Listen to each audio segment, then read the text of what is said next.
I was born and raised in the Philippines, and we are culturally really into community and family orientation. So I mentioned that I really fought for my individuality, even if people around me are trying to repress or suppress that side of myself, but I kind of like fought for it.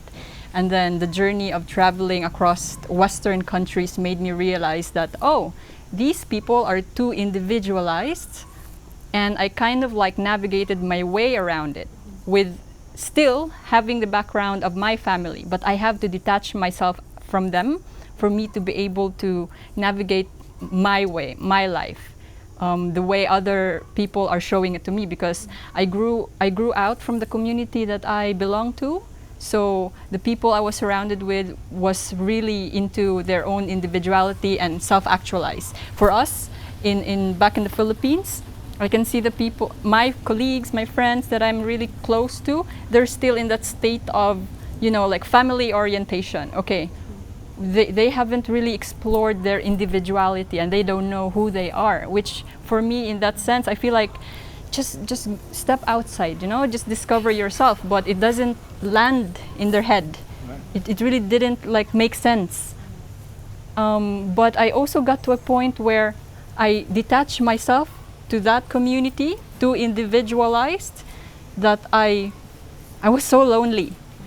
And and that gave me a really conclusion that not the Western culture, you are so free and individualized, but you're actually living a life without external connection, like so lonely. Like so now in my journey, I feel like I have to find my way to come back to a healthy community to attach to, and also not to lose myself within the community. I think this is a profound question, and Thich Nhat Hanh was the one who actually said the next enlightenment is community.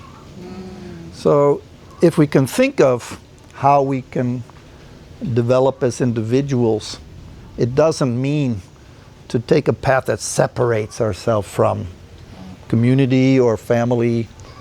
It's rather that in the ways in which we come to be ourselves, we include ourselves as part of, I like the word humanity, okay? So there's another way to look at it. One is what I call the 3 levels of desire. Okay, level 1 is childlike. Okay, I want what I want when I want it.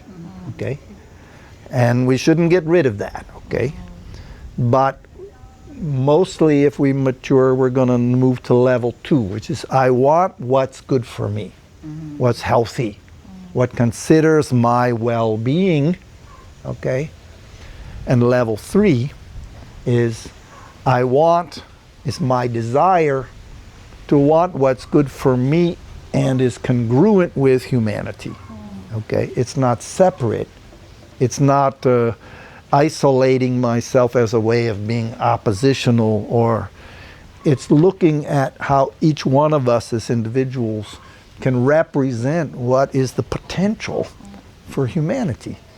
And it certainly isn't a diminishment of something. I think it goes back to whether our communities and families have guidance that's too restrictive and requires us to limit ourselves, or whether it holds the balance that allows us each to discover who we are. And in that case, the community is such an important part of who we are. It's not an either or. In fact, I think the ideal is when each one of us can be true to ourselves in ways that commit to being with others. I mean, this is an example of it. Okay, here we are, deciding to share our stories and our truths because we value what comes from this, the fact that we're communicating through these